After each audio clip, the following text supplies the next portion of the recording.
Io so come sono andate le cose, abbiamo le nostre carte in mano che non sono mai state sentite e confido nella giustizia. Io sono certo di poter dimostrare assolutamente la mia innocenza, la mia buona fede, il rispetto delle regole. Roberto Bianchini, primario di otorinolaringoiatria San Martino di Belluno, ci risponde al telefono prima di entrare in sala operatoria, ma vuole fare chiarezza con fermezza sui contorni dell'inchiesta per epidemia colposa aggravata che lo vede protagonista. Avrebbe, secondo la procura, ripreso subito a lavorare al ritorno di una vacanza in Thailandia, salvo poi risultare positivo al coronavirus, innescando così il primo focolaio di Covid.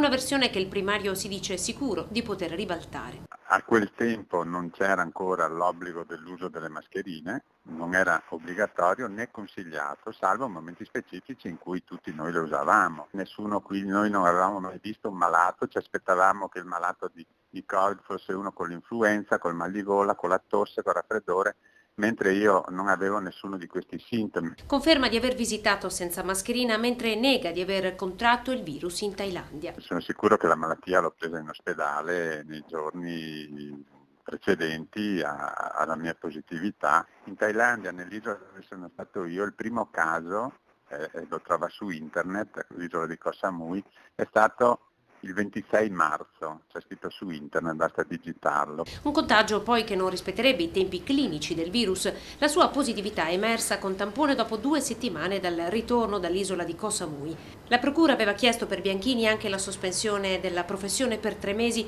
richiesta però respinta dal GIP e rigettata anche dal giudice in corte d'appello. Sono stato vittima di un'ondata così, la che definirei così un'ondata di fango sulla mia persona. L'Ulsuno, da parte sua, preferisce ad oggi non commentare la vicenda, ma ha assicurato la piena disponibilità agli inquirenti mettendo a disposizione gli atti e la documentazione che saranno necessari.